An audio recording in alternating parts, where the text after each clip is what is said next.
Council meeting for the city of Fortuna. If you'll silence your electronic devices, we'll say the Pledge of Allegiance and open this meeting.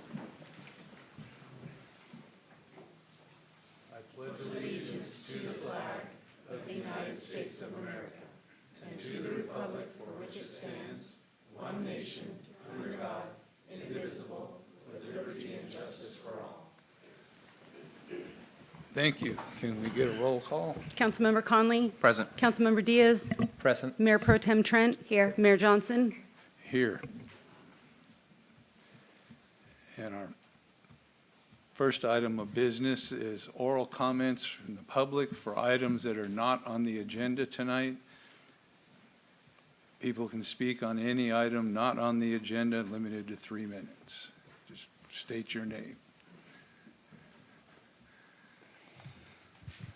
Hi, everybody. I'm Gordon Clatworthy from Access Humboldt. I'm here to invite you to Illuminate 2025. And this is for everybody here, not just you guys. It's a special Sunshine Week event on Thursday, March 20th, 2025 from 5 p.m. to 7:30 p.m. at the historic Eureka Theater. This is a free event open to the whole community, hosted by Access Humboldt and co-sponsored by the League of Women Voters. Sunshine Week celebrates transparency and open government, and this event will highlight how independent media keeps our community informed and engaged in civic participation. We'll hear from local media leaders, honor one outstanding journalist with a Ray of Sunshine Award, and enjoy a reception in the theater lobby. This inaugural event includes a paddle race to support the Broadcast Backpacks program, providing portable media toolkits for local libraries, so any Humboldt County resident can learn to create and share important stories in an authentic, meaningful way.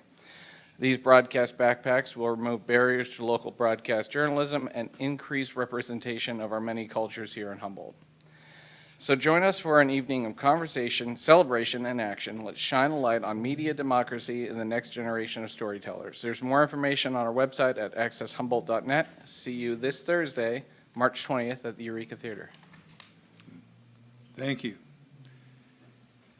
Any other public comment this evening?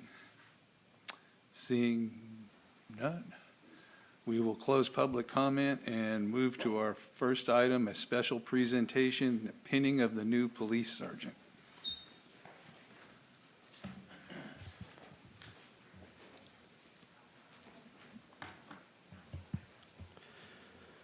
Good evening, Mayor Johnson and Honorable City Council. It is my esteemed honor and pleasure tonight to make a promotion and to celebrate the promotion of Ryan Richardson to the position of police sergeant. Quite frankly, this is a promotion that I have wanted to do for some time, so I'm glad that we finally got there. I wanted to talk a little bit about Ryan as a person and just talk about kind of how I got to know Ryan when I first got here to Fortuna.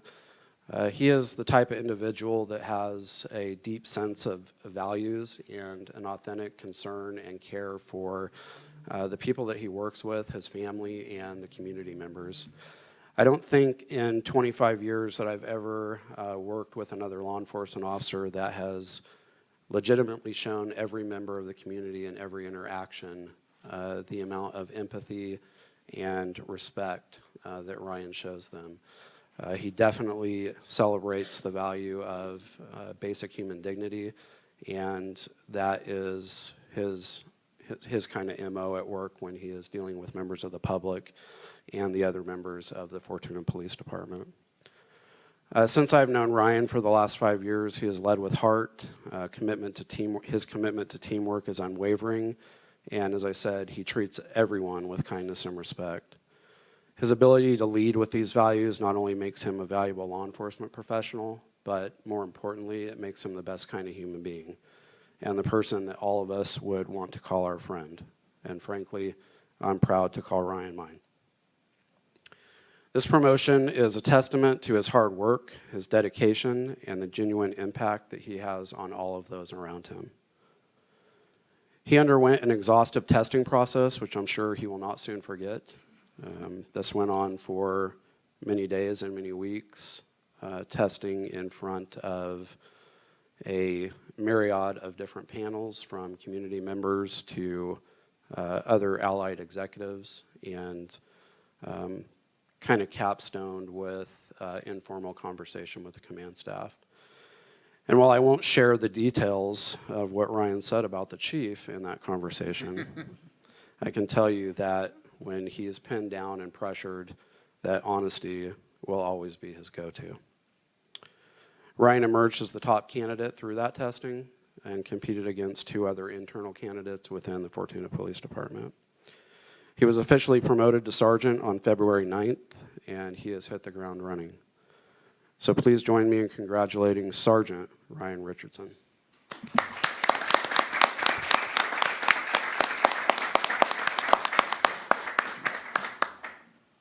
Thank you, Chief, for those kind words.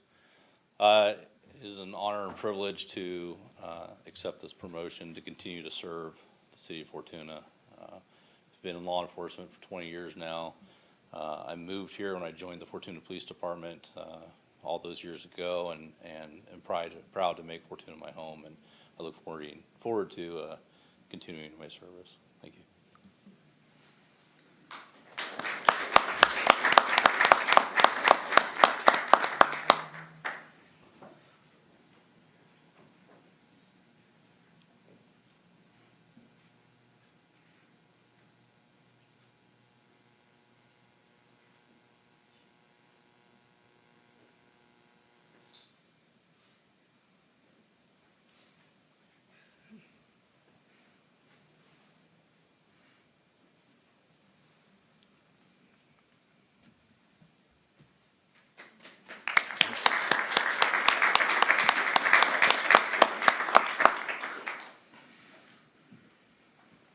Thank you. Thank you, and congratulations, Sergeant. So for our second item tonight, we have a discussion item, the Great Redwood Trail and Strongs Creek Trail project updates and grant opportunities. Excellent. Thank you, and good evening, Honorable Mayor and City Council. I am just working on launching my PowerPoint here, so bear with me for one moment.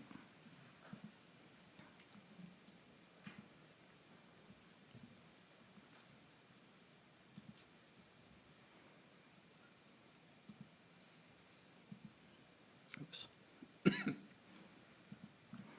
Apologies.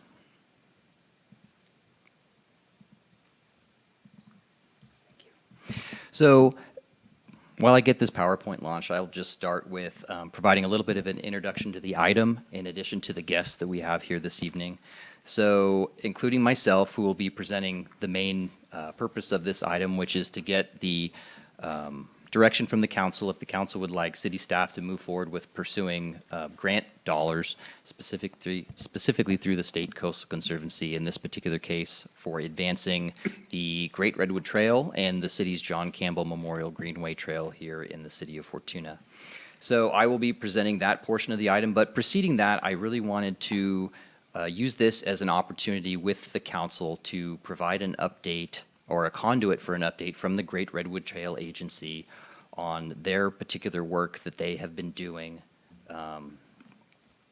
bringing along the Great Redwood Trail Master Plan and the other work they've been doing on trail segments here in the region. So we do have with us the Executive Director from the Great Redwood Trail Agency, Elaine Hogan, and then also participating virtually, we do have Hannah Barty with the State Coastal Conservancy, who is a Great Redwood Trail project manager and has been integral in working together with us to develop this. So without further ado, I'm going to get this launched into full. Hey, Sienna.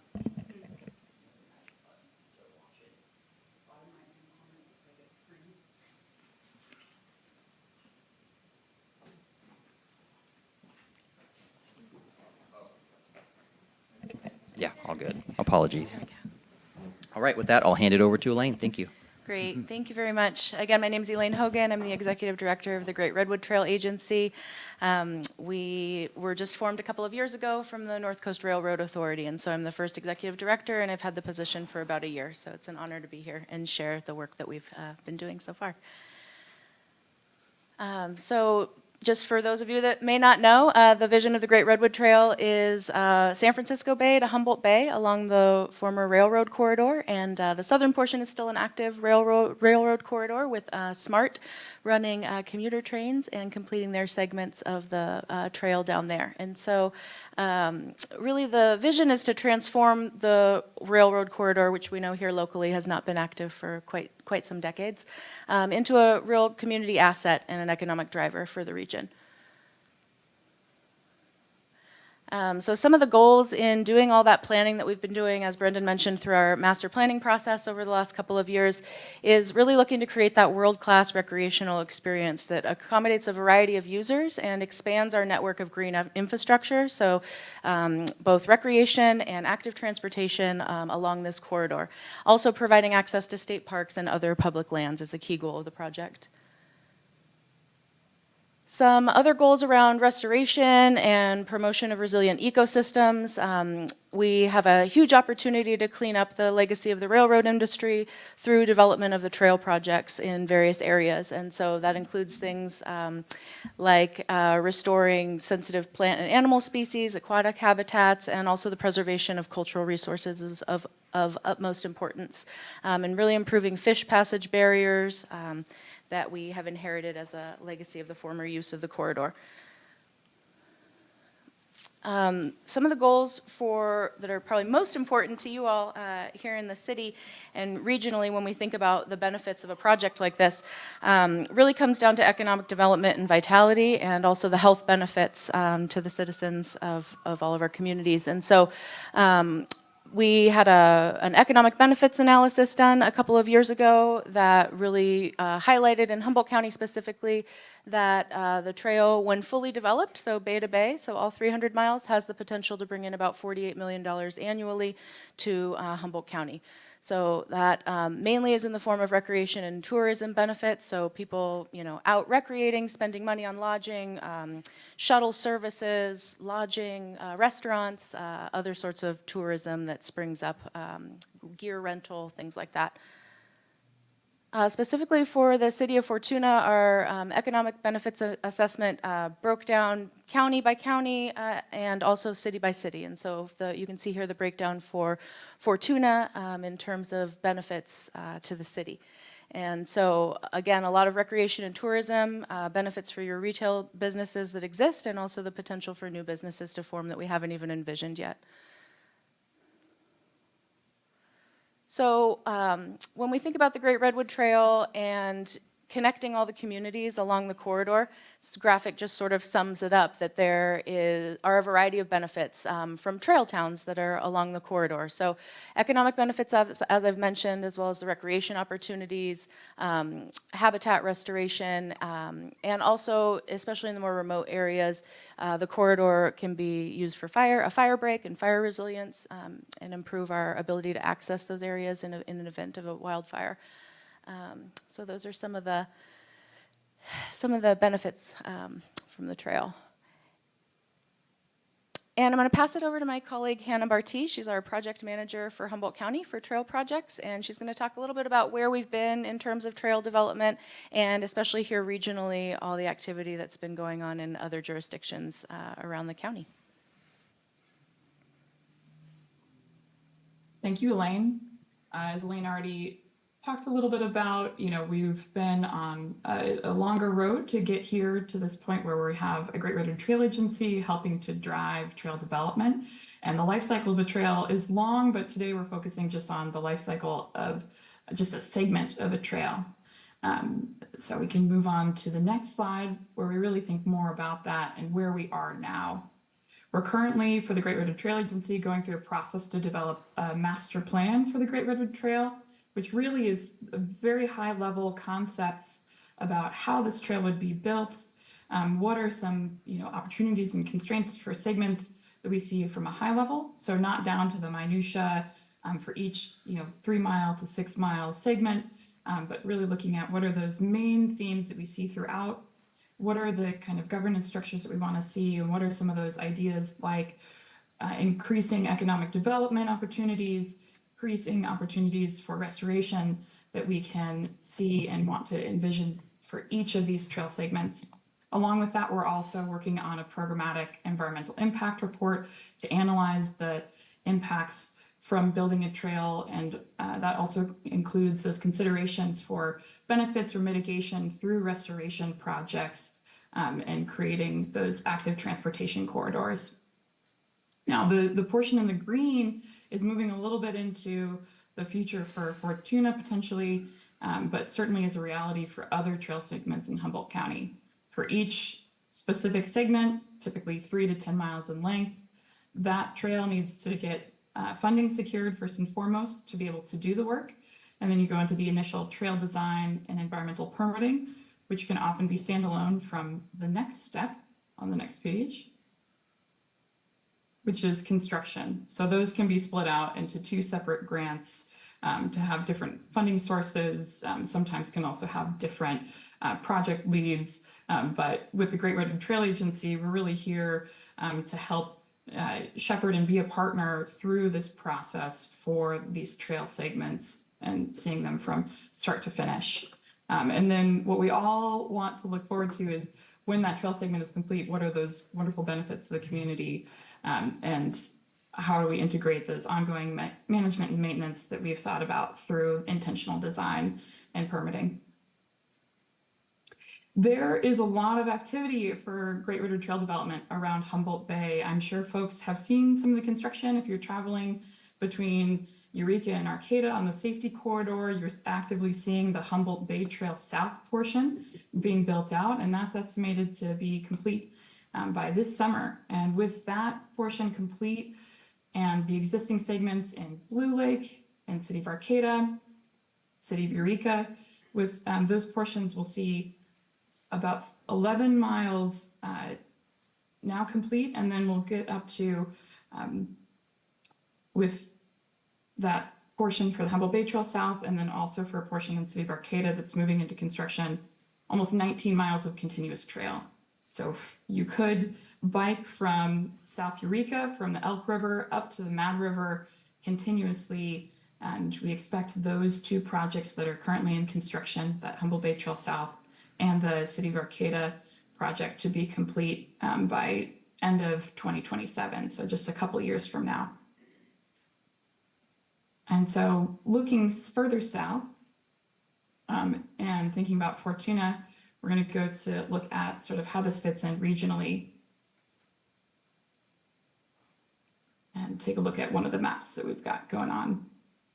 So this map potentially might be a little bit small for you in the room, but just at high level, looking at around Humboldt Bay, that long continuous stretch that I was talking about really is reaching from, Mad River down to the Elk River, and it's heading in the direction of Fortuna. So we have prioritized in our draft master plan these segments that are from South Eureka to College of the Redwoods, and then College of the Redwoods through Lolita to Fernbridge, and then Fernbridge through Fortuna, reaching down to Rio Dell.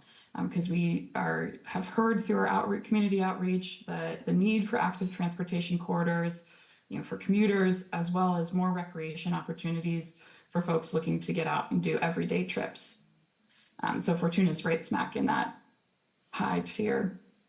Again, for the draft master plan for the Great Redwood Trail, we really just look at high-level concepts and what could be possible, analyzing some opportunities and constraints. And I know there's a lot of detail on this map, so I just want you to notice that in those little call-out boxes that look like word bubbles, you're seeing lots of blue. The blue are all the opportunities that through the draft master plan we've identified, and they're mostly focusing on opportunities to connect different parts of the community to the Great Redwood Trail as a through corridor and connection to different places in Humboldt County, as well as connecting people to businesses, schools to other locations in the community. And there's just one orange box on here, which is one of the small constraints that we've identified in this area.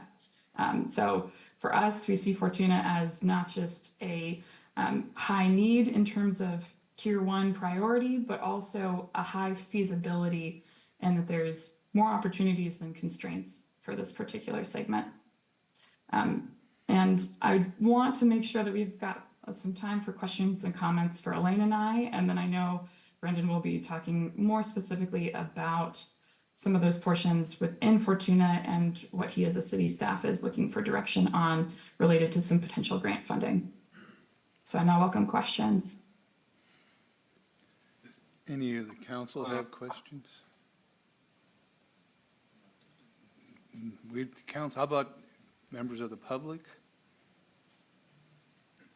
Are you going to, is public comment now on this item Yeah, before the rest of the presentation's done?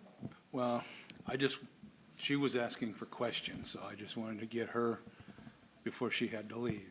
We don't see any, so we can have the grant opportunity and Excellent. Well, I'd just like to say thank you, Elaine, for your participation, and Hannah as well. It's been a pleasure to get this far, and we will jump right in with that to the kind of why the Public Works Department is bringing this as a potential opportunity to you, the council, this evening.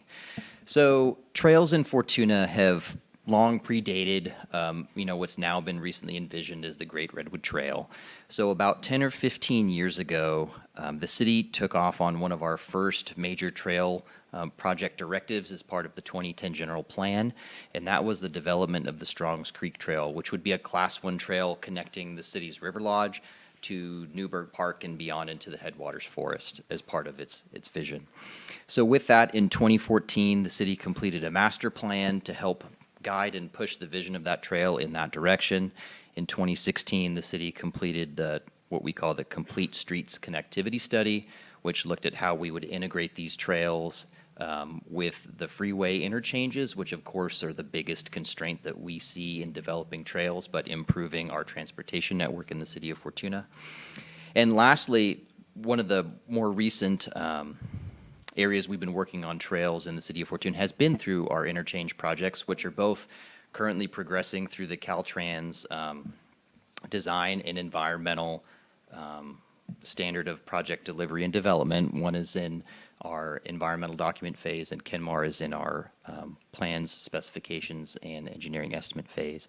So through these two projects, we've had to figure out how we are going to bring non-motorized users across the freeway and ultimately through the interchange areas, given that there's no infrastructure for this use right now currently.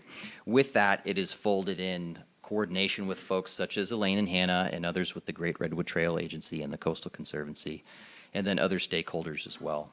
So because we've kind of had this in the forefront of our discussion, it's really kind of made staff take a step back and realize that, we've focused very heavily on our interchange projects, and for good reason, but there's this whole other opportunity where we could also be considering how we would develop the trail network as part of the overall goal of transportation improvements in the city of Fortuna.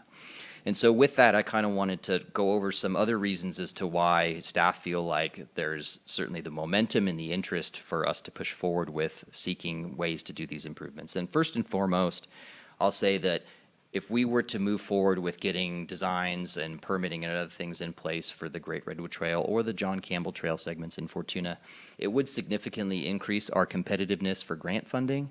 Staff over the years have gone for a number of federal implementation grants for our interchange projects because ultimately, due to the size and scope and scale of those projects, those are the types of funding sources we're going to need to deliver them. And one thing we found in working with different grant opportunities and looking at different notice of funding opportunities is really having that full story, having these trail networks be connected to destinations and not just end at the termination of the project area for the interchange is really important. So we'd really love to position ourselves to have the planning work, the environmental work done to the same level as the interchange work, not only so that we don't miss any opportunities with the design itself, but just so that as we package grant opportunities to try and get implementation funding, we're telling a better story and we're delivering a better improvement. With that, some other things, as Elaine and Hannah touched on, the Great Redwood Trail or the John Campbell Trail would provide really a great alternate transportation opportunity for non-motorized users throughout the city and through the region, as well as a first-of-its-kind recreational opportunity in the city. And then lastly, and maybe one that we don't always think about, with the trails being developed in the city of Fortuna, it would also present a really unique and robust opportunity to increase the city's access to some utilities that we happen to have along the old railroad corridor. in addition to being able to provide for better and safer emergency access should we need to in that general corridor or the properties that are fronting it. So that has led us to where we are now, which has initiated some discussions with State Coastal Conservancy staff on the potential for seeking grant funding for the engineering and environmental portion of this project. And when I say this project, that is yet to be fully defined, but it could include anything all the way from the Great Redwood Trail as it goes from Fernbridge to Alton or anywhere in between, and the John Campbell Trail as it goes from Riverwalk Drive to Newburgh Park. So that would be approximately 6 miles of trail along the Great Redwood Trail corridor, almost upwards of 60% of that in the county, actually. Only about 2.5 miles would be in the city. But staff have, worked with the Great Redwood Trail Agency, and we feel the same way, to where if the city was able to and willing to, quote unquote, bite off a little bit more of the trail and take it to 2 logical termination points, it would really help to deliver a better and more robust improvement in what is ultimately considered the Fortuna segment. So with that, that's kind of what we're hoping to explore a little bit now with council's concurrence on direction, would be to explore a grant opportunity to do the environmental and design work for some portion of this project, really to match the funding amount that would be available in the interest from the Coastal Conservancy. I would like to note that in going down this direction or applying for this grant, or even in taking on trail segment areas outside of the city limits, in this case potentially in the county, it doesn't sign the city up for applying for or seeking the implementation dollars or constructing the trail or maintaining the trail long term. Those are all items that have a long time, to be worked out as this project continues to move forward locally and regionally. The focus here is really to bring this project along so it's at the same level of implementation readiness as the rest of the City of Fortuna's transportation improvements. And the rest of the details could be figured out as we work collaboratively in the future. So with that, I'll end here with the few items that I'm seeking council direction on, and these are specifically from the staff report that was provided in the discussion item. So the first being seeking the council's take on city staff advancing the Strongs Creek and Great Redwood Trail projects as described, including segments potentially outside of the Fortuna city limits as shown in the map before. Also, to speak directly to that, is the council supportive of potentially leading or having staff lead a engineering and environmental project that could go from Fernbridge to Alton? And then lastly, just see if there's any other questions, comments, or concerns that the council has in considering this moving forward. So with that, I will end my presentation, but again, happy to answer any questions. Any questions from, because I think it's a good mix to have this moving along with the Kenmar improvements, because they're going to mesh, and we might as well work it out right the first time. So there isn't an intersection point there. Any questions from the public or comments from the public? We'll open public comment now. Hi, Mayor and Council. I first of all want to say my support for this section of the trail through Fortuna. I think it could be a great economic driver for Fortuna and the surrounding area. I would be, however, remiss if I did not mention that the Great Redwood Trail beyond city limits, there has been a lot of questions from private landowners where it runs beside or through their properties, noting that the Great Redwood Trail Agency does own those lands, but there are lots of concerns, and you brought some up, which was who would monitor the trail, who would be responsible for activities along the trail, who would be responsible for cleanup. Well, I have yet to put my support behind the Great Redwood Trail. I've talked with Elaine a lot, and I do think that it has great benefit for Humboldt if the questions and the landowners can be addressed, and they can feel secure about what goes beside their properties, which Elaine and the Great Redwood Trail Agency has assured me, along with other folks, that they're working diligently on that to get those questions answered. They have met with lots of landowners addressing their concerns, but I do want to just recognize that in this room. So thank you. Thank you.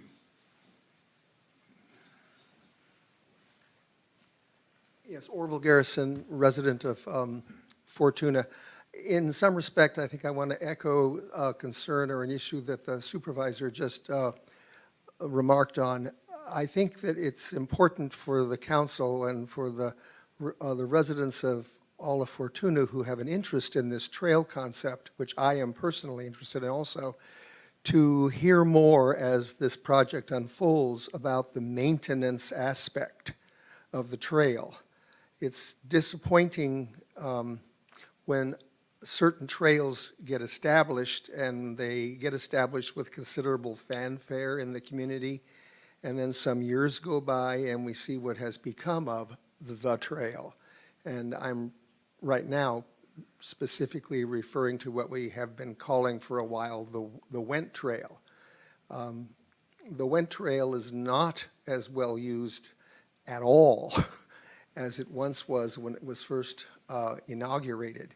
And it's become somewhat of an eyesore, such that it's not a place that you really want to take family, friends, and visitors to the community to walk along. So I guess my comment is, as this project proceeds, the Strong's Creek Trail, the Great Redwood Trail, let's not lose sight of the need to keep in our minds just what agency is going to take on the task of seeing to maintenance. Otherwise, we create something that ends up becoming I'm not sure the metaphor is appropriate, but kind of a trail white elephant. Thank you. Thank you. Any other? Well, there is, as I said, the intersection of Kenmar and the Great Redwood Trail. As you move further up, there's the intersection of private property segments going through town and the Great Redwood Trail. So I don't envy the job of working with all those private property owners and the trail authority and such as that. But it's something that has to be done. And so. I have a comment. Yes. My biggest concern with this is down in Sacramento, I've seen some trails that were built, and they're awful now. They're filled with homeless camps, and so you've took nice land that was open land and put the trails in there so people could walk, and it's not pretty anymore. And that's my biggest concern with this. I love the trail along the river. Down here, that's a great walking, and that's been kept up very nice. If the rest of the trails could be kept up like that and we didn't have to worry about homeless camps moving in, that would be great. But that's my biggest concern, and from what I hear from landowners too, they're concerned about who's going to be walking through their property and whether they're going to be staying there or not. And I agree with that sentiment, but at the same time, in many years of the fire department, that Great Redwood Trail that is not a Great Redwood Trail right now is that right now as it is. So I think this will help bring a little more life to that area where it'll deter people that want to stay there because there's nobody there. When people are biking by or riding by, they don't want to stay there. So I agree that the concern is there, but I definitely think it's something we go into because that area right now, especially I'm going to call out in front of the old Palco lot, that's where that is. So if we can clean that up and make that a nice accessible trail for people to ride and bike on, the more the better. So. That's my hope. Yeah.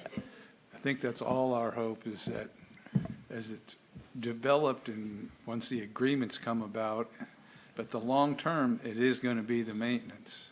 That's what happened to the Went Trail, was there was no person to drive that any longer. So the maintenance started being lacking, and now it's overgrown and not used as much. And it's a bummer that happened, but that's the long-term thing, is going to be the maintenance. So I guess my recommendation is for you to continue developing a grant, and I would say from Alton to Fernbridge is the better choice there. I will agree. Excellent. And so I guess with that, we will proceed. Of course, this is the very early stages of this item, and we very much wanted to get in front of the council, in front of the community, kind of at ground zero, if you will.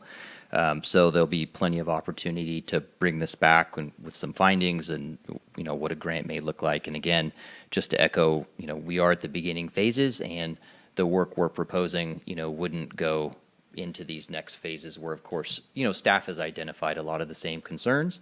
And with that, we want to make sure we're working with the county, we're working with the Great Redwood Trail Agency, we're working with allied agencies to identify what the long-term solution is for some of these other areas like maintenance and funding. So I really would like to see a trail go from Riverwalk to town, because there's no way to get safely from over there where the hotels are in that area of the river to town. yes, and a perfect part of the reason why we see this in concert with our interchange projects, because ultimately that our interchange projects would tie the Riverwalk Levee Trail to 12th Street in Newburgh, which would connect to the Great Redwood Trail and beyond. So it is a great opportunity, and one that, with the right approach and the right long-term management strategy, I think would be a great opportunity for the community. So I will take that direction and move forward.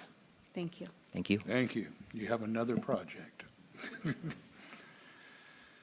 Okay. So now we come to the consent calendar. We have 13 items, a myriad of minutes.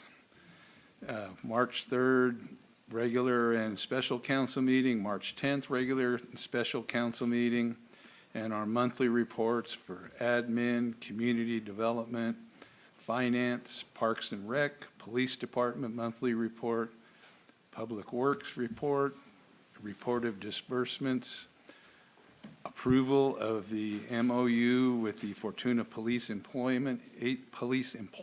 Agency, as well as a supplemental budget request for a domain controller. Does anybody wish to pull anything? Is there any public comment on this consent calendar? Good evening, Honorable Mayor and Council.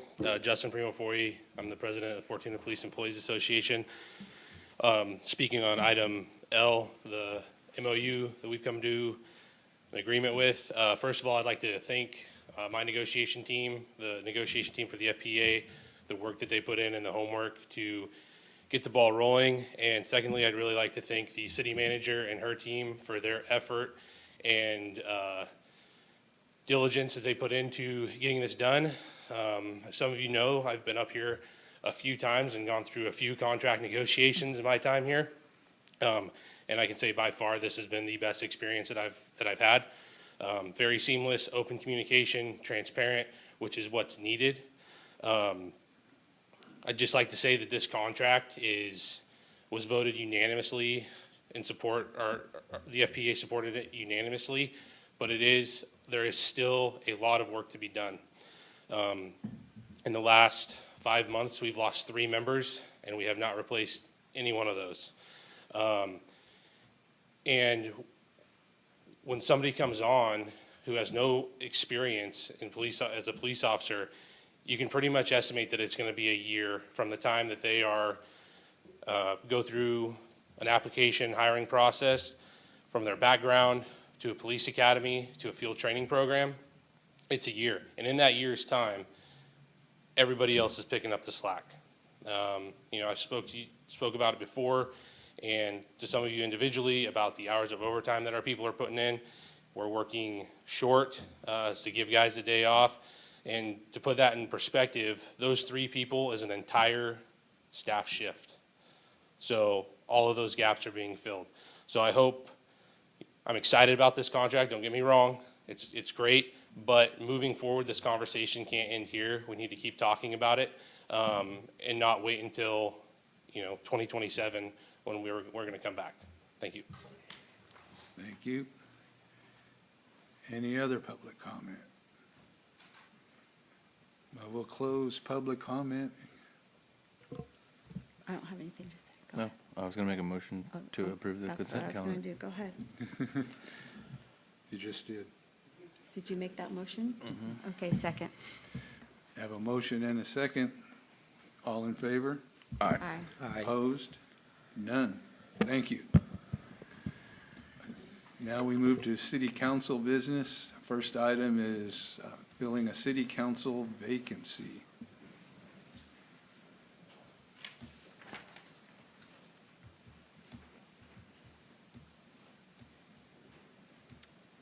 Just pulling this up, sorry, just takes a second. There we go.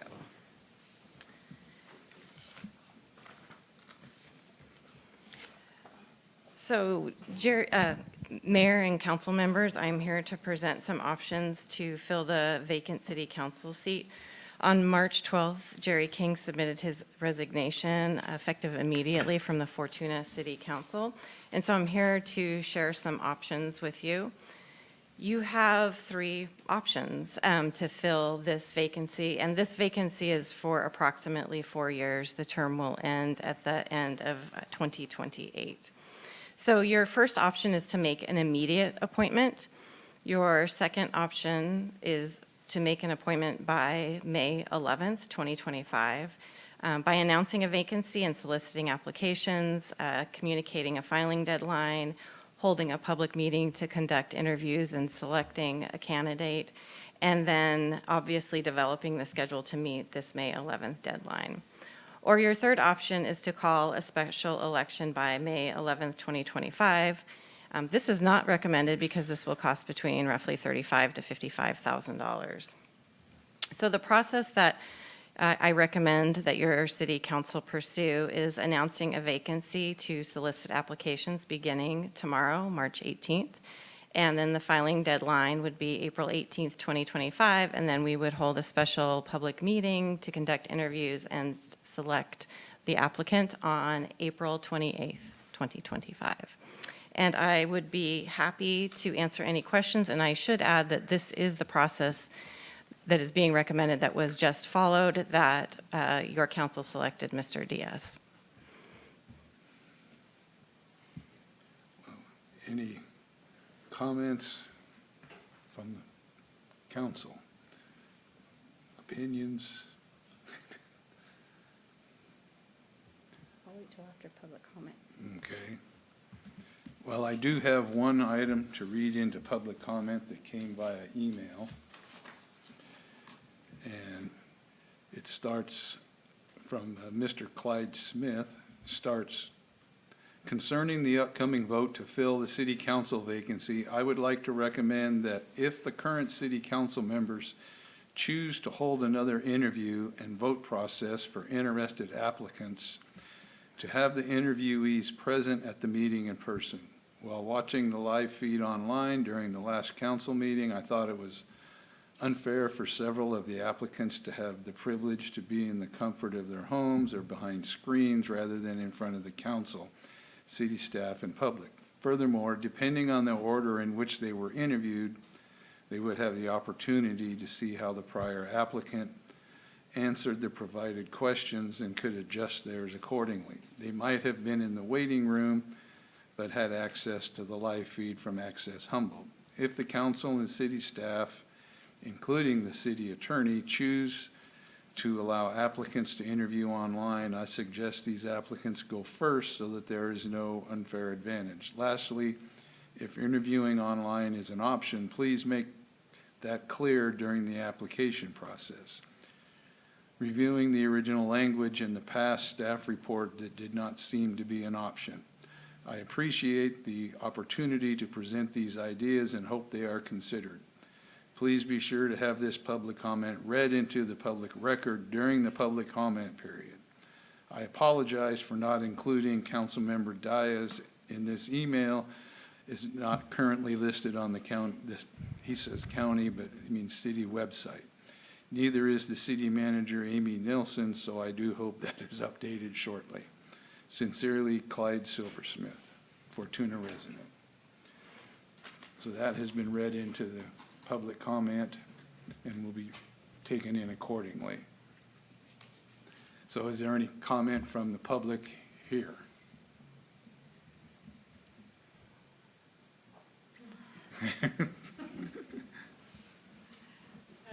Good evening, Mayor and City Council. Congratulations, Mr. Diaz. I wanted to say that I think that unfortunately, you guys are in this position again, and I do like the process that happened before. And, you know, in today's world, via Zoom is something we do. You just read a public comment with someone not here in this room.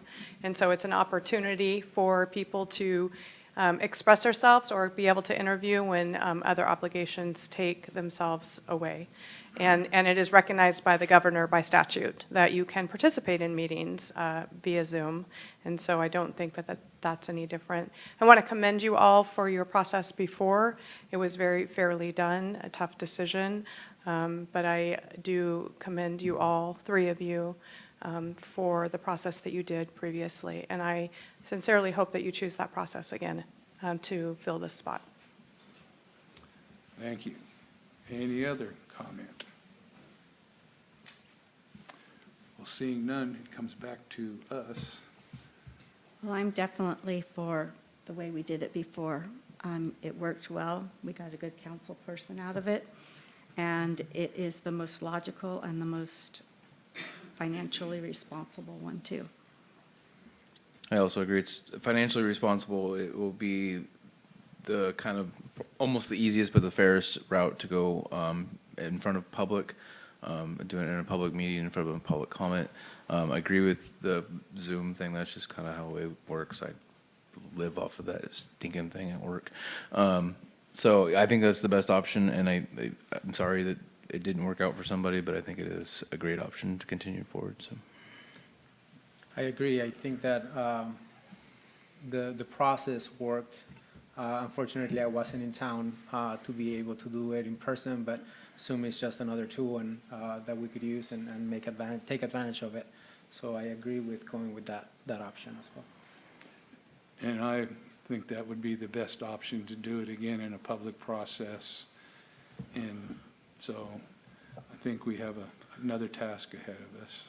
All right, I make a motion to make an appointment to the Fortuna City Council by May 11th, 2025 through the following schedule: announce vacancy and solicit applications beginning March 18th, 2025, filing deadline for applications April 18th, 2025, and notice and hold a special public meeting and to conduct interviews and selection on April 28th, 2025. I second that. I have a motion and a second. Can we get a roll call? Councilmember Conley? Aye. Councilmember Diaz? Aye. Mayor Pro Tem Trent? Yes. Mayor Johnson? Yes. And thank you. I hope you all come back and hold us accountable. And now we'll move on to authorize the city manager to execute a professional services contract amendment with Jacobs Engineering for the city's wastewater NPDES compliance project. Excellent. Good evening again, Honorable Mayor and City Council. Brendan Bird, Public Works Director, City Engineer again, and I will be presenting this item, which is a recommendation that the council authorize a professional services contract amendment with Jacobs Engineering for the City of Fortuna's NPDES compliance project, which is the name that we have assigned to our wastewater treatment plant upgrade project. So it's been a little while since this project has come to this level to the council. So with that, I kind of wanted to go through some of the early parts of the project and just what we're talking about in general, just to catch up some of our newer council members, but also members of the public as well. So with that, I have a little outline here. I will run through a basic overview of the city's treatment plant. We'll look at the regulatory background, which is the impetus for why we are pursuing this project in the first place. We'll catch everybody up on some of the recent project activity, specifically what has happened in the last 8 years since we've been pursuing this project more readily. We'll look at what was our previous project iteration and what our current project is right now, and that helps explain and set the stage for what we will go to after that, which is our contract amendment, which is proposed this evening. We'll review the fiscal impact of that amendment, talk about next steps, and ultimately end with a recommendation.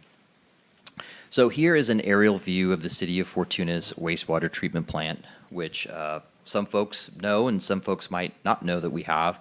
This is located on 180 Dinsmore Drive. It's in between Mercer Fraser's two gravel plants on the west side of the freeway.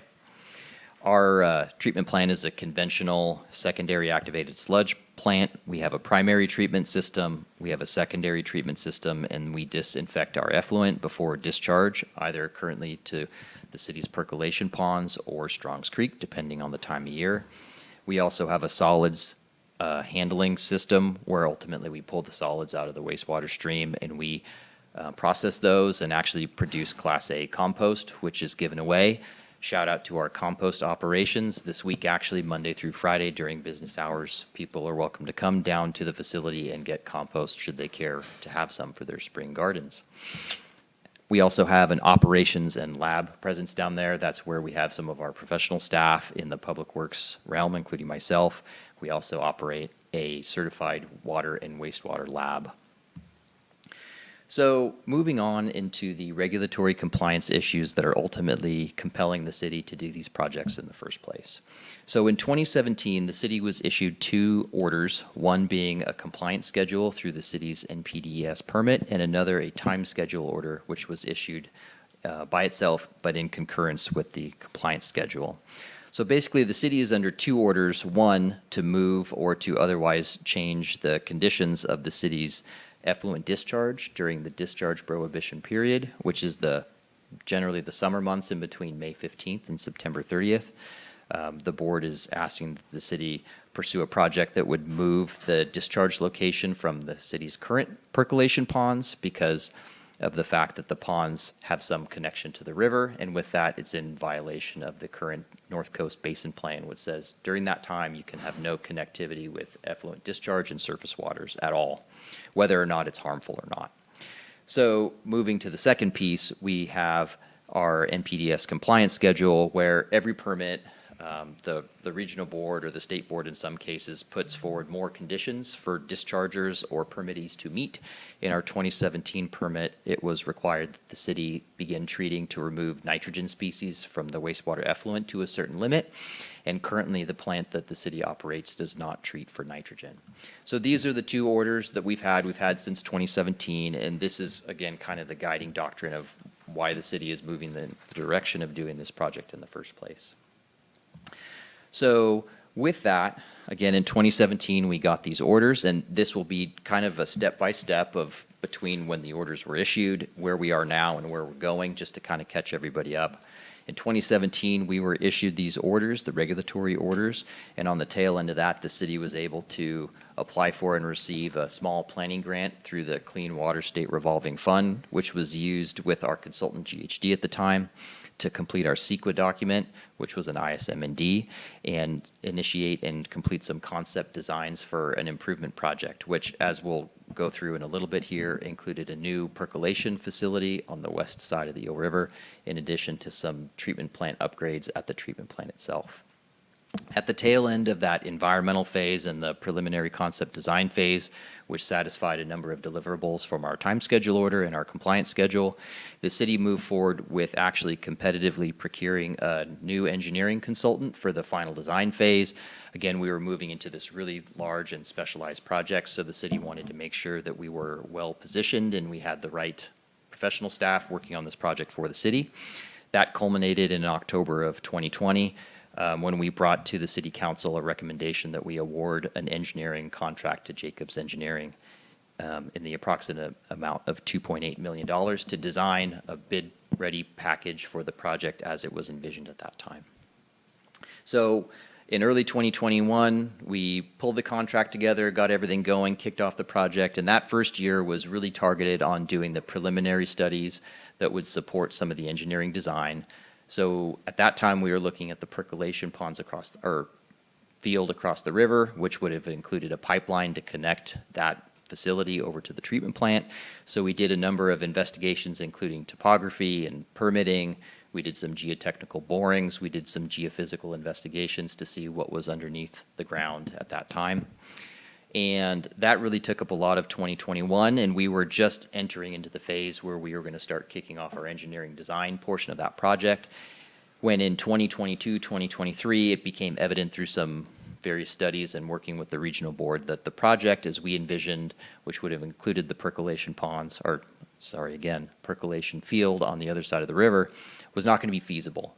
And when I say not feasible, basically our findings at the time were that the facility itself would operate and ultimately have a lot of the same issues or limitations that our current discharge location has, albeit slightly less pronounced, we'll call it. So with that, city staff felt very hesitant to continue marching forward down a project path, that would cost potentially tens of millions of dollars, and ultimately result in a system that didn't operate appreciably better or meet the basin plan objectives appreciably more than our current system does now. So with that hesitancy, we took a little bit of a step back and we did some additional work ultimately to really figure out and make sure that we were going down a project direction that would be robust and that would be able to be operated long into the future. So in 2023 and 2024, the city kind of reversed or changed course. We were added to the regional board's triennial review list, which is where we are actually eligible to seek an exception to the basin plan through our permit that could allow us to use our existing percolation ponds into the future if it is found that even though there's a connection, it doesn't create an issue in the river during the discharge time. So we are currently pursuing that. We have been added to that list as of 2024. We also used Jacobs to complete a funding application update for our grant funds request through the Clean Water State Revolving Fund, and we did update our CEQA document as well. That brings us up to 2024, and I promise this slide will end at some point. In 2024, once we kind of reauthored what our initial phase was going to be for this project, then we took a step back and reinitiated a lot of our pre-design activities, really focusing on identifying what our current constraints are, what our potential future constraints are, and how we mold a project ultimately that will be robust and last the test of time moving forward. So with that, that culminated in completing our project vision report, if you will, in late 2024. And now we're to the point where we are ready to proceed full blast into our engineering design phase for our new project. So that is kind of between 2017 and now. And the important one to note there at the bottom in the red box is the fact that our current regulatory orders have us completing this project by December 31st, 2027. So to touch on what our previous project was, because again, knowing what the project was versus what it is now is an important consideration in a contract amendment. This is a basic sketch of the previous project as it was visioned at the time we put it out to proposal in 2020. So in summary, we were looking at a new pipeline that would connect to essentially a leach field on the west side of the river, about a 1 to 2 acre leach field facility that would have taken our treated effluent and discharged it to groundwater similar to what we do now on our side. There would also be some modifications to our existing aeration basins and our existing blowers in order to retrofit those basins so that they could treat nitrogen in addition to the types of treatment that they provide now. Moving over, and unfortunately this is a little bit busier, not quite as nice as the aerial, but this is a sketch of what we are proposing for our new current project moving forward. So the first thing you'll notice is there's no picture of the river. It's because the project we are moving forward would be completely at the treatment plant, and the city is pursuing the basin plan amendment and the triennial review process, which could allow the city to continue using our percolation ponds into the future. And with that, we're focusing on a more robust implementation project at the treatment plant, which would include not only rehabilitating and changing our existing aeration basins, but also installing a whole new one, which would give us increased treatment capacity, and configuring the project in this way would also make it more scalable in the future, so we could more readily add tankage if we needed to upgrade or increase our treatment capacity to new limits in future permits, something that the previous iteration of the project was not as user-friendly to do. It would have been more expensive to retrofit at some time in the future. This is a little bit more of a robust alternative for that scaling process. It would include a bunch of other minor modifications to our blowers, to our mixed liquor recycling and other pumping stations that we have. It would also include modifications to our overflow ponds to allow us to more readily use those and keep up with our high winter flows, which of course we've experienced a lot of this year. And lastly, and maybe one of the most notable inclusions that is new to this project, is what we call our SCADA system. So the SCADA system, for those who don't know, is kind of the computer brain that runs the plant. It allows us to turn on and off functions, to do everything remotely, and to also log all the data that we use for our regulatory reporting. The city's current SCADA system, I think, was part of the early 2000s plant upgrade project, and as you can imagine with computers and technology, that is rapidly coming to the end of its useful and supported hardware life. So given that 5 years have elapsed since the last time we considered the definition of this project, we feel compelled to update all of our computer systems to make sure that we have something modern and robust and can last the test of time, so we're not coming back just a few years after that looking for a whole computer upgrade to the plant. So as you can see, quite a bit more going on at the plant itself. And with that, that really is what is compelling. One of the large areas of need to consider a contract amendment with Jacobs to complete the engineering design and ultimately get bid-ready documents for our compliance project moving forward. So what you'll see here is a table. This is from the staff report. And what it shows here in the three columns with the numbers here is our total fee estimate, which our initial contract 5 years ago was about $2.8 million. What is being proposed now is an additional $1.8 million in order to increase the total contract to $4.6 million. So what you'll see basically is a $1.7 million augmentation to the engineering design phase, and then $200,000 plus augmentation to the project management phase, which supports the design phase. You'll also see a few negatives in there. So those are previous scope items that came in under budget, so we can repurpose those funds. So also from the staff report, you'll see this table, which is something I put together to kind of just give a little bit more context as to why a professional services amendment is recommended and needed at this time. And there's three main contributing factors. So the first is, since the time the original contract was executed in 2020, approximately 5 years have passed. And not unlike everything else in today's economy, professional services is a commodity that inflates as well. So the rates and the cost to do those designs 5 years ago were probably in and around 20% lower than they are to do them today. So one of the unfortunate aspects of having a project get delayed is they cost more. And we roughly estimate that's probably about $660,000 worth of the amendment that's being asked at this time. Again, these numbers are approximate, but just really to tell the story. The next is what we would call budget that was previously reallocated from engineering design. So in 2022, when we had the unfortunate finding that made us kind of change course on the project, there was a number of supplementary studies and supplemental work that we had to do to kind of move the project in a different direction, to respond to comments from the board, to update our CEQA documentation, and to update our funding applications. So what we had to do at that time was work within the contract that we had established, ultimately to repurpose some funding from that contract to complete new items that were not foreseen at that time, not unlike a change order in a construction project. And that previous shift in funds was about $625,000, which was taken away from the design phase. And then lastly, as we went through in those two slides showing the project before versus the project now, there are a number of additional items that we are not considering, but we are moving forward with in the design now.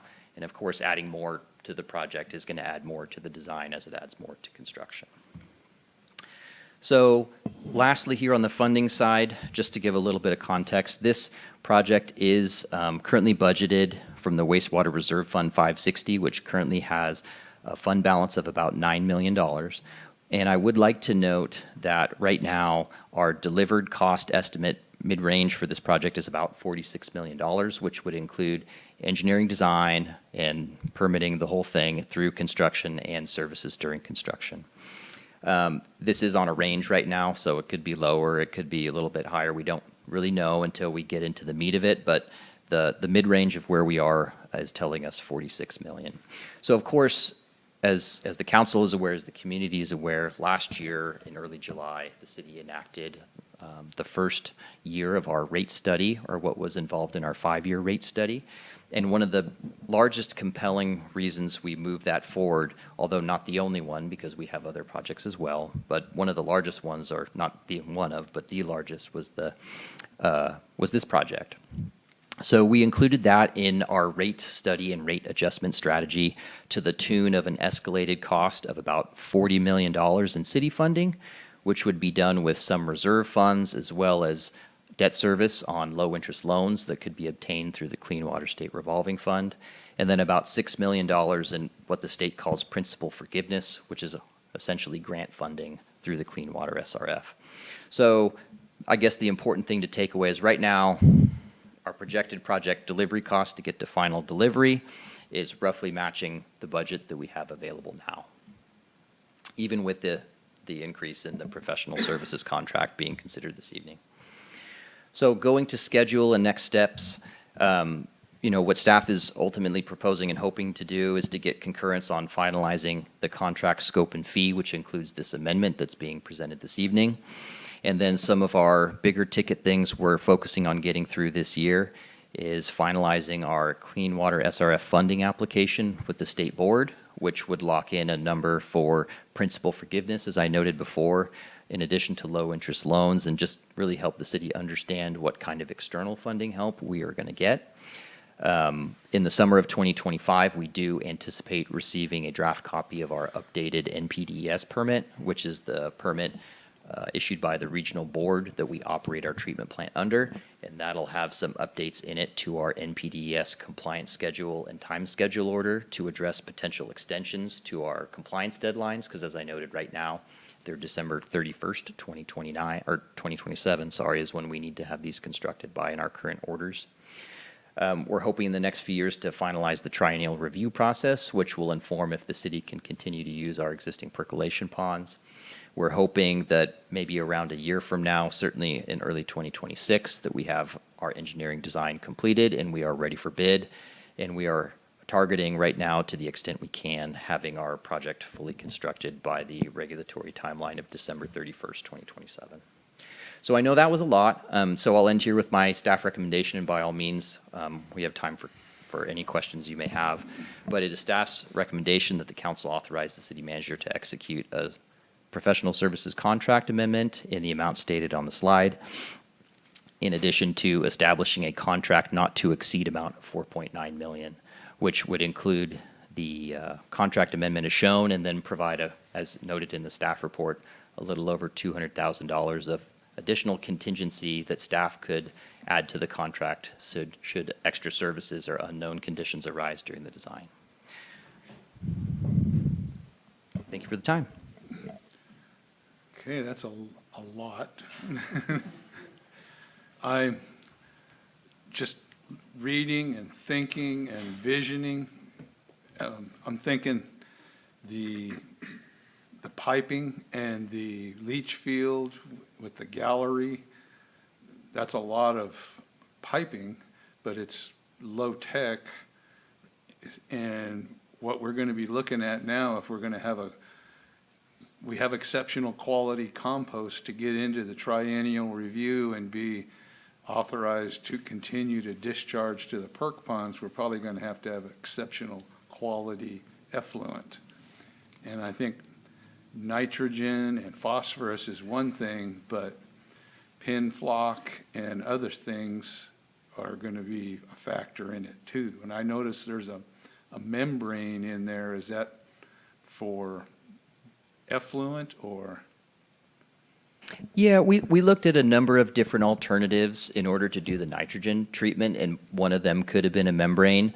What we are moving forward with now is what's known as an MLE style system, which more closely mirrors the types of technologies that we have actually at our current treatment plant. It just includes some additional kind of almost low-tech process to it. When I say low-tech, it is robust and it's very tried and true in the industry, but it doesn't have a lot of moving parts. It's not a novel approach for doing it that has stuff like that. Two things I do want to just note in there, just to expand upon your comments, though, Mayor Johnson. So to your point, and I do want to acknowledge there is a decent portion of the project that has been removed, which is the percolation facility and the pipeline. I will note a lot of the costs involved in doing that portion of the design, unfortunately, was incurred before we switched direction. That was, like I noted, the permitting, the geotech, the geophysical. So unfortunately, that's sunk cost that we can't repurpose to other portions of the design. And the other thing I do want to note too, I forgot to acknowledge, we do have Ted Couch here this evening. He is our project manager with Jacobs, and actually his been with us in this project the whole time. So if the council does have any detailed questions on the design, he's more than capable of speaking to those, so. Anybody else have any? It's one of those never-ending regulatory items that about the time you catch up, they move the goalposts. It's like trying to buy land to have a discharge field. And so, is there any public comment on this item? State mandates not withstanding, it's, okay. Well, we'll close public comment and I make a motion to approve a professional services contract amendment in the amount of $1,829,722 with Jacobs to provide engineering and support services for City of Fortuna wastewater NPDES compliance project CIP 0171 and establish contract not to exceed limit of $4,900,000. Could you make that last word? I second. Councilmember Conley. Aye. Councilmember Diaz. Aye. Mayor Pro Tem Trent. Yes. Mayor Johnson. yes. Okay. I commend you for your endurance. Likewise. Well, we come now to the city manager's report. Thank you, Mayor Johnson and council members. Upcoming city council meetings include April 7th, April 21st, and now a special meeting on April 28th, all at 6 p.m. Planning Commission is March 25th and April 8th at 6 p.m. Measure E is tomorrow evening and April 1st at 5:30 p.m. RCRPD is April 2nd and May 7th at 2:30 p.m. and FBID is April 22nd and July 22nd at 8:30 a.m. And I usually read off a list of all of the meetings I've attended, but it has occurred to me that this evening is the last meeting for our police chief, Casey Day. Mr. Day has given his notice, and his last day is March 28th, so I just wanted to take a moment to thank him for his service to the city of Fortuna, and he has been a wonderful colleague. It's been a great pleasure to work with him, and I will miss him, and I know other members of the team will miss him as well. And the jurisdiction he is heading to is very lucky to have him. And so thank you, Casey, and it's been a pleasure working with you. So thank you. Yes, thank you. It's been good to work with you. Thank you, CM, and I'm just going to take my opportunity through the council. Thank you, Mayor. It's bittersweet. The Fortuna will always have a special place in my heart, and I leave knowing that the police department and the city are in good hands, but I assure you, you have not seen or heard the last of me. But thank you very much. You know, there's always rodeo. Well, thank you. And you will be missed. And moving on, we have council reports. Councilman, future agenda items. At what point do we talk about, do we going to wait till after the next council person to talk about redoing the committees again? We can talk about committee appointments on April 7th if you would like. We can start there. Okay. And then, yes, we'll probably have to talk about it again after April 28th. Okay. Perfect. Now we come to council reports. Parks and Rec Commission special meeting later this week, and I've just got reached out by REDEC to rejoin REDEC for a bit because I was the alternate, and so I'll be filling in for Jerry's spot again, so I will be attending that next week as well. And thank you very much for your service to the city, Chief. And Councilmember Diaz, and if nothing else, this is your opportunity to address the folks who supported you. Yes, I have nothing to report, but I just want to thank everybody who supported me, my wife for pushing me to do this. Councilmember Conley and Mayor Pro Tem Tammy. And thank you so much, Mayor, for your support as well. I'm excited to work alongside of you to make the city of Fortuna a prosperous one for every family member and every family to enjoy as well as I have enjoyed it here. So thank you, and thank you, Chief, for your service here to the city. Mayor Pro Tem Trent. Okay. First, I want to report that the Measure Z meetings, the county's tax measure, have been completed, and the recommendations have been moved on to the Board of Supervisors, and the school resource officer has been recommended to be funded by that. So I'm hoping that the Board of Supervisors, generally, they do follow the recommendation. And the Drug Task Force officer still falls under the 3-year plan, so that will be reallocated next year. So I'll keep you up on that, but those are both looking good. I just got back from the League of California Cities meeting in Willits.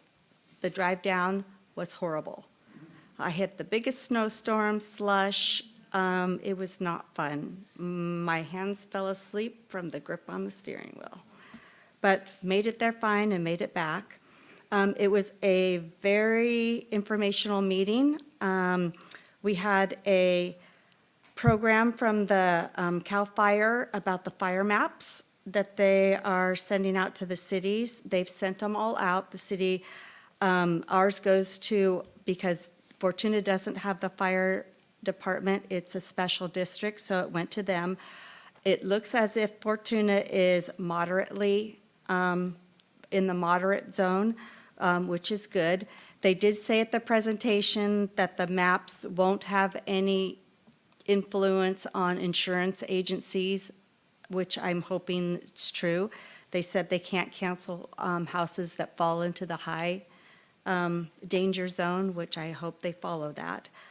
And so the fire department will be adopting that. The maps that they sent out can be made more stringent, but they can't be made more lenient. So the fire department has to go with what their recommendation is. We went over a few bills that are not complete yet. They have to go back one more time for any changes before they're actually adopted and will come forward. There were some interesting ones there. One of the ones that I am strongly supporting and will ask for letters of recommendation from our city is there's one that has to do with FEMA funding. Our small cities do not qualify for FEMA funding. We could be totally destroyed and we don't meet the FEMA rates.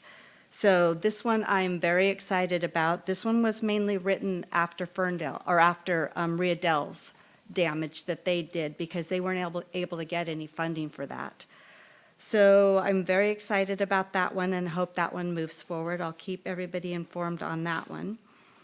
And there was a couple other ones that are still questionable but are good. I will bring those back after I find out for sure what those bills, whether they're going to go or whether they're not. I am planning on going down to Sacramento when some of these do go to the senators down there, or to decide to allocate for the FEMA funding one, and the Riadel mayor will also be going down there we can talk about our earthquake that we had up here and no funding for it. So that's pretty much all I have to report. All right, well, it seems like that's the theme of the day is legislation, because I spent 2 hours today on a Zoom meeting with a legislative update, and I saw that bill come across with our legislative analysts. So that's a good one for our region. Another one that I think could be good is, and came in through the public safety, which you're still on the public safety, yeah. So we have another advocate there. But it was regarding revoking PRCS, which is the Public Resource, for lack of a better way to put it, a different type of probation. And it's revoking it after the third time that someone violates. Now, there's some that might think that that's 2 times too long, but that's better than what we have today. So that's one of the ones that I'm going to watch closely. There are some regarding fire and wildfire mitigation, allowing mitigation work to go, like clearing brush, thinning trees, cutting weeds. Right now, if you do that, you have to go through the whole CEQA process. And by the time you get done doing that, you don't have to worry anymore because the fires come through and burned everything up. So this is an opportunity to do some mitigation ahead of time. And I have a whole list of those sitting safely at home that I'm going to bring back for the next council meeting.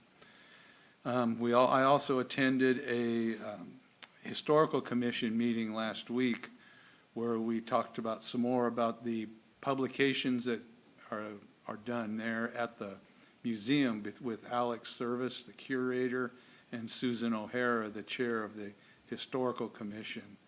And they are both authors, and they both do a great job. Alex and Susan are working on a book about the floods of Humboldt County dating back to Native American times because they're documented and they can read back on that. And Alex is also doing thing on the Chinese in Humboldt County. So there's a lot of things moving forward. I do have an HCOG meeting coming up on Thursday, and I'm pretty sure I'll have something to report out about that at the next council meeting. And that's about what I have now myself. Any other items from the council? We'll entertain a motion to adjourn. Make a motion to adjourn. I second. Motion to adjourn. All in favor? Aye. Opposed? None? We are adjourned.